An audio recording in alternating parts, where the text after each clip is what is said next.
It was just before sunrise in Guthrie, Oklahoma, a calm Thursday morning like any other. The kind of morning where kids get ready for school and parents sip coffee in quiet kitchens. But inside one house on West Orbit Drive, something had gone terribly wrong. By 7 a.m., a teenage girl would make a chilling 911 call. Police would rush to the scene, and what they found inside that bedroom would leave even the most seasoned officers stunned. A father, dead. A home, untouched. And a mystery just beginning to unfold. Who would do this? Why was only one thing missing? And how could something so violent happen, with someone else still in the house? This wasn't a robbery. It wasn't random. And the answers, when they came, would shock everyone.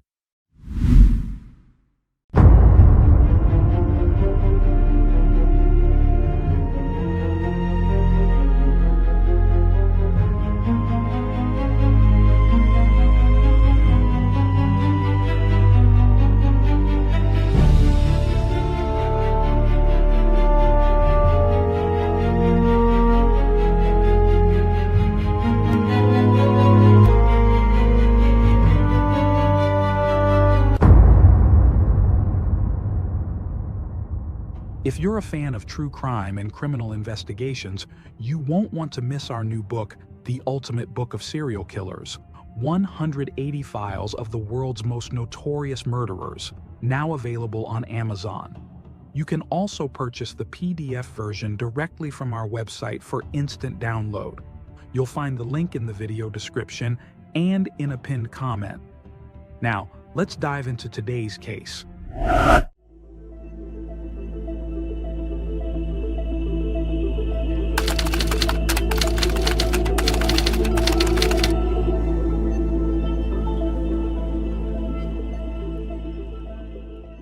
It was the morning of Thursday, May 13th, 2010, in the small city of Guthrie, Oklahoma. The sun had just begun to rise over the tree-lined streets. It looked like any other normal weekday. Families were preparing for work, kids getting ready for school, and the neighborhood was beginning to stir. But at 7:52 a.m., a single phone call would shatter the stillness. The call came from 402 West Orbit Drive. On the line was 15-year-old Kali Fryer. Her voice was shaky and panicked. Words tumbled out in confusion, some barely coherent. But one thing was clear: something terrible had happened inside the house. Kali had just found her father, 50-year-old Louis Fryer, dead in his bedroom. What she walked in on was something no child should ever see. When officers arrived at the scene, they entered what looked like the aftermath of a violent home invasion. Furniture was overturned, drawers pulled out, and Louis's car was missing from the driveway. Inside the bedroom, the scene was nothing short of horrific. Blood was everywhere, on the bed, the walls, the floors, the door.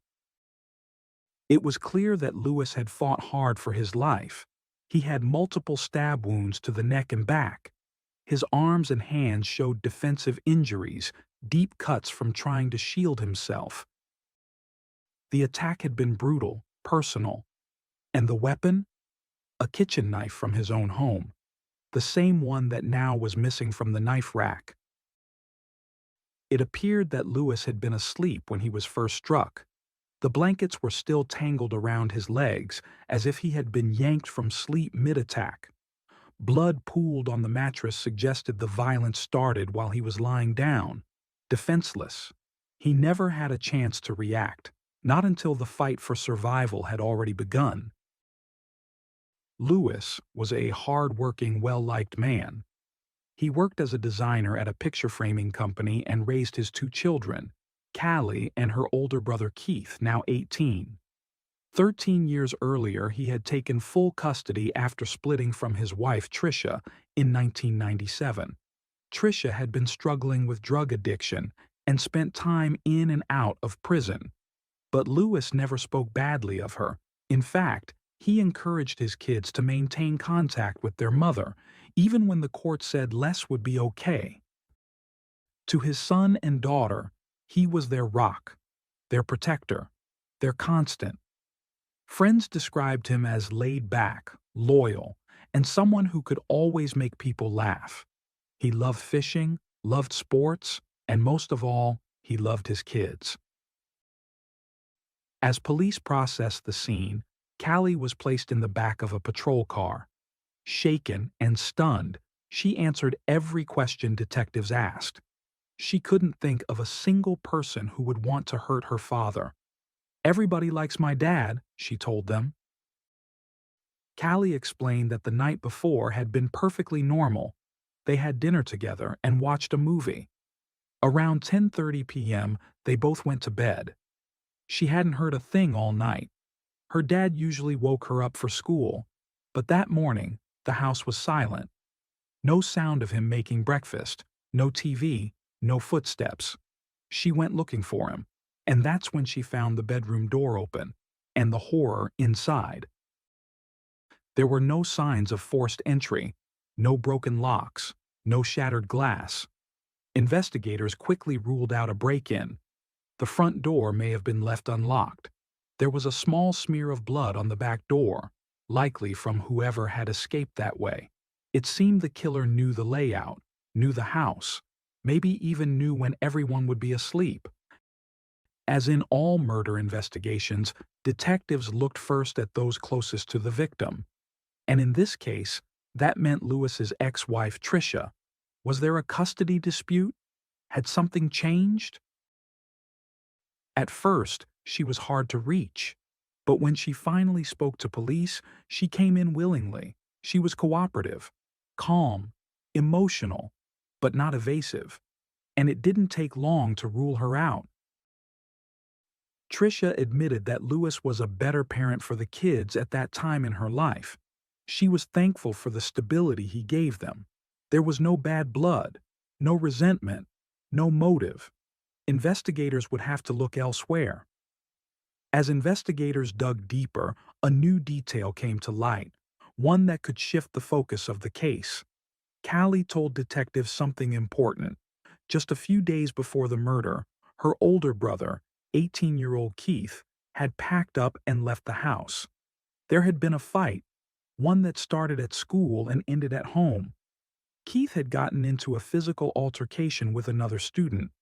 When their father, Lewis, found out, he was deeply disappointed. He had always made it clear, once they turned 18, they were adults, and that meant taking responsibility. Getting into a fight wasn't something he would tolerate anymore. He told Keith it was time to leave. Keith had gone to stay with a friend, but everyone around them knew it wasn't permanent. Lewis had made it clear he still loved his son. He just needed him to own up to his actions. If Keith was willing to take responsibility and avoid trouble, he'd be welcomed back with open arms.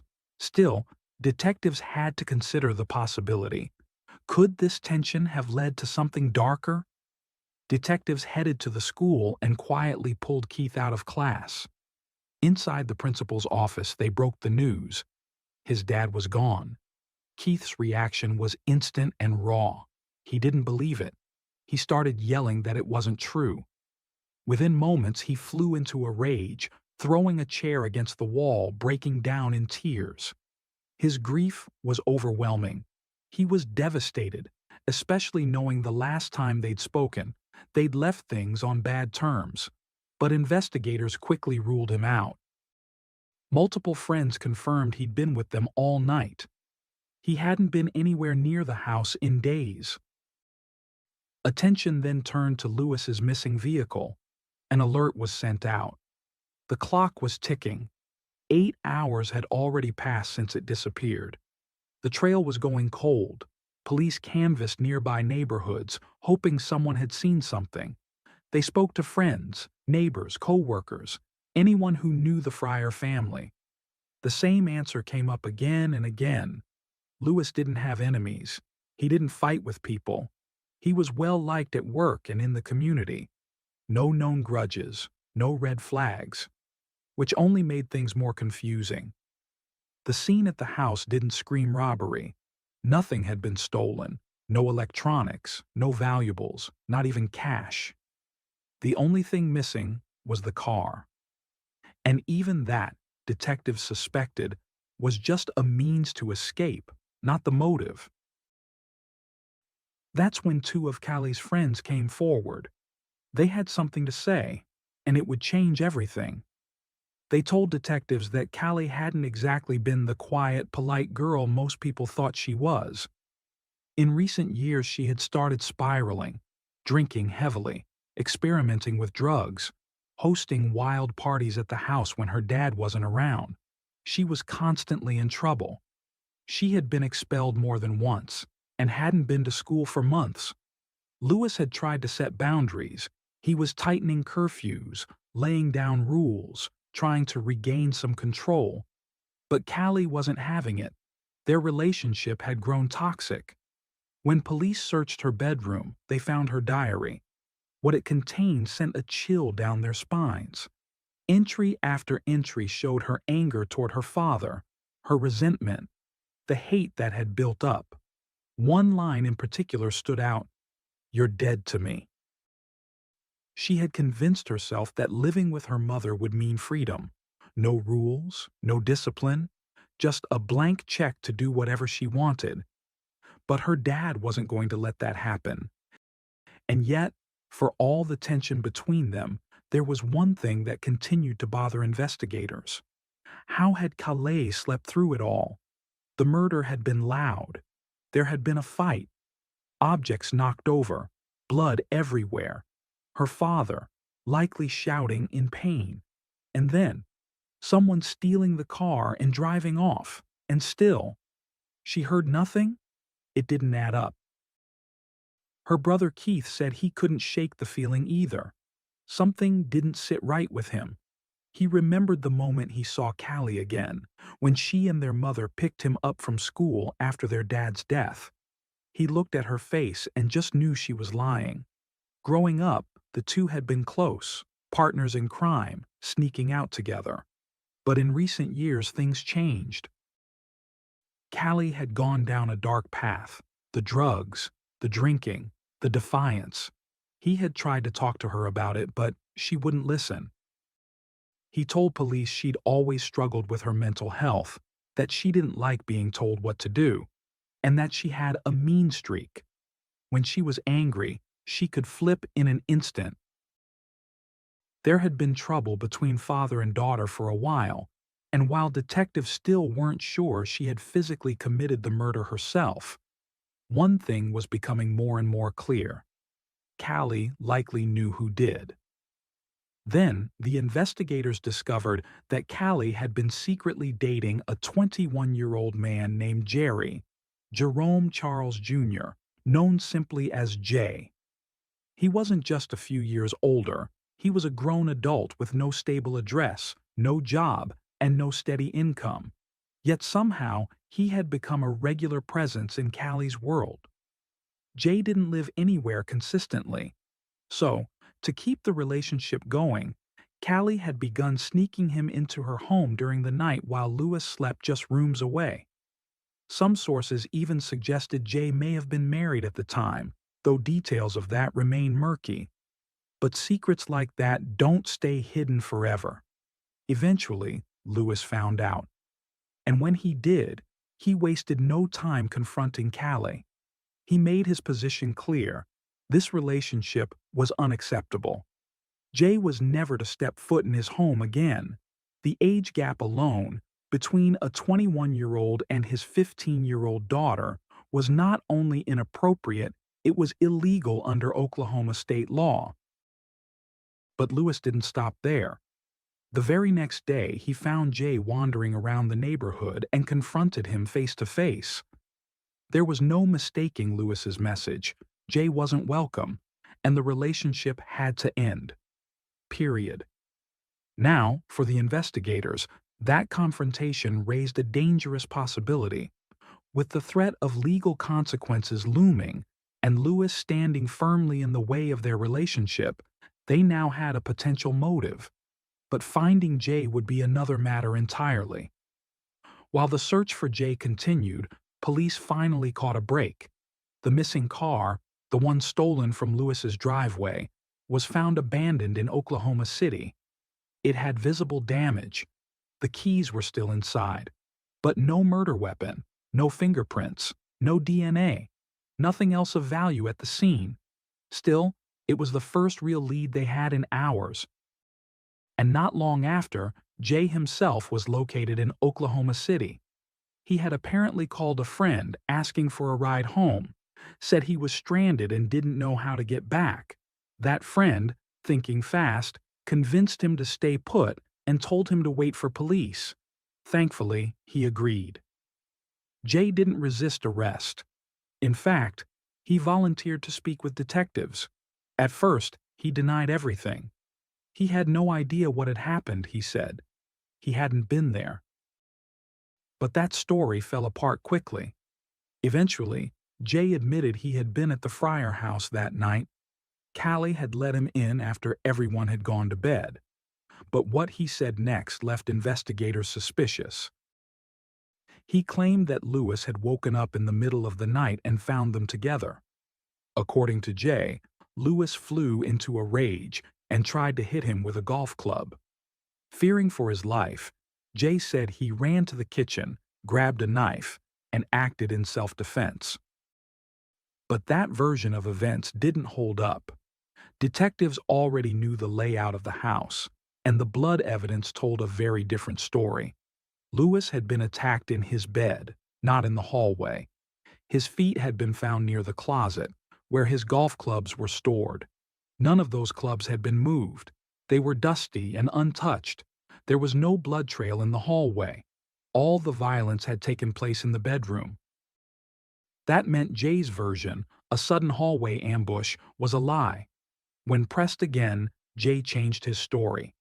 This time, he claimed he had broken into the house to rob Lewis. But when Lewis woke up, Jay panicked and stabbed him. That story didn't make sense either. Nothing had been stolen. No wallet, no valuables, no electronics. Only the car had been taken, and even that had been abandoned without effort to sell or hide it. So detectives pushed harder, and finally, Jay broke. He admitted the truth, or at least a version of it. Jay said that Callie had been asking him to kill her father for a while. She had begged, she had pleaded, she wanted Lewis gone. And that night, the plan had been set. Jay claimed that Callie told him exactly how to do it, what time to come, which door would be unlocked, where to find the knife, and when to strike. She even promised him that once Lewis was out of the way, they would be free to start a new life, together. And then came the detail that twisted the entire motive even further. Callie had told Jay she was pregnant. That revelation pushed Jay over the edge. That night, after Callie and her father had gone to sleep, she quietly slipped out of her room and unlocked the door. The rest was a plan already in motion. Jay entered the house through the back door, just as Callie had arranged. The knife was exactly where she had told him it would be, in the kitchen. He crept down the hallway and into the bedroom where Lewis lay asleep. Jay said he paused, just for a second, but when Lewis began to stir, that hesitation disappeared. He lunged forward and began stabbing. The attack was frenzied and brutal. By the time it was over, Lewis was dead. Jay grabbed the car keys, fled the house, and drove toward Oklahoma City. Somewhere along the route, he tossed the murder weapon out the window. He would later claim Callie had promised to meet him once he got there, but she never showed. Instead, he wandered through Oklahoma City alone, eventually calling Callie just before 7 a.m. to let her know where he was. Moments later, Callie dialed 911, beginning what she thought was the perfect cover: a fake discovery, a panicked daughter, a flawless alibi. But within 24 hours, the whole thing collapsed. Jay was arrested and charged with first-degree murder. Shortly after, detectives arrived at Tricia Wheeler's home, where Callie had been staying. She too was taken into custody and later charged with the same. As investigators combed through phone records, a timeline emerged. Kaylee had phoned Jay just minutes before her 911 call. Her phone also showed that she had been online around 3 a.m., the time Jay later said the murder occurred. She had claimed to be asleep the whole night. The digital evidence painted a different picture. There were numerous calls and messages exchanged between them that night. The times matched Jay's story with precision. Despite this, Callie denied everything. She immediately requested a lawyer and entered a plea of not guilty. The media swarmed the courthouse. The image of a 15-year-old girl accused of orchestrating her father's murder shocked the community and the nation. While in custody, Callie's calls were monitored closely, and it was during one of those calls that a disturbing truth came to light. Callie had never been pregnant. She had lied about it to manipulate Jay, to push him toward murder, to make him believe they had a future, to trap him in her plan. When detectives told Jay the pregnancy had been fabricated, they said he appeared genuinely shaken. It was the breaking point. Jay agreed to testify against Callie in exchange for a plea deal. The case moved forward. Prosecutors now had their narrative. A manipulative teenager who convinced her older boyfriend to carry out the unthinkable. Callie's mother, Tricia, stood by her daughter. She told reporters that Callie was innocent, that she knew her daughter well enough to tell when she was lying. She believed this was all Jay's doing. But Jay, now standing in court, told the judge that Callie had left the door unlocked, told him where to find the knife, and planned everything in advance. Callie's defense argued that there was no forensic evidence linking her to the murder, no fingerprints, no blood, no DNA, just Jay's word, and a web of texts and calls. But for the judge, that was enough to move forward. Callie would be tried as an adult. Jay pleaded guilty to first-degree murder in July 2010. He was sentenced to life in prison with the possibility of parole. In May 2011, Callie Fryer, now 16 years old, stood trial. She still maintained her innocence, but the jury didn't believe her. She was found guilty of first-degree murder and sentenced to life in prison with the possibility of parole. In Oklahoma, a life sentence with parole means 45 years. Callie won't be eligible until she's 61 years old. Jay won't see a parole board until the year 2077. By then, he'll be nearly 90. As her sentence was read, Callie didn't look toward her family in the courtroom. Once a blonde teenager, now her appearance had changed. She showed little emotion until the end. Only then did a few quiet tears fall. Her attorney expressed concern that a 15-year-old girl would spend her life in prison among adults decades older. Callie's family refused to speak publicly. They said only this: for the first time since Lewis's murder, they could finally feel safe, at least for a while. Some friends and family were relieved. They said Callie had a dark side, and now she couldn't hurt anyone else. But others felt her sentence was excessive. They believed Jay, the adult in the situation, should have received more blame. Tricia, Callie's mother, continued to insist her daughter had been wrongly accused. Keith, Callie's older brother, struggled to make sense of everything. He went to therapy. He started drinking. He questioned everything. She was just 15. Did she really understand what she'd done? Was she caught up in a fantasy? Did she even believe it would happen? But what haunted him most was the fact that she hadn't stopped it. That she lay awake in that house, knowing what was coming, and let it happen anyway. That kind of coldness, he said, was hard to understand. And yet, despite it all, he still answered her calls. He hadn't visited. But he picked up the phone when she called from prison, because that's what their dad would have wanted.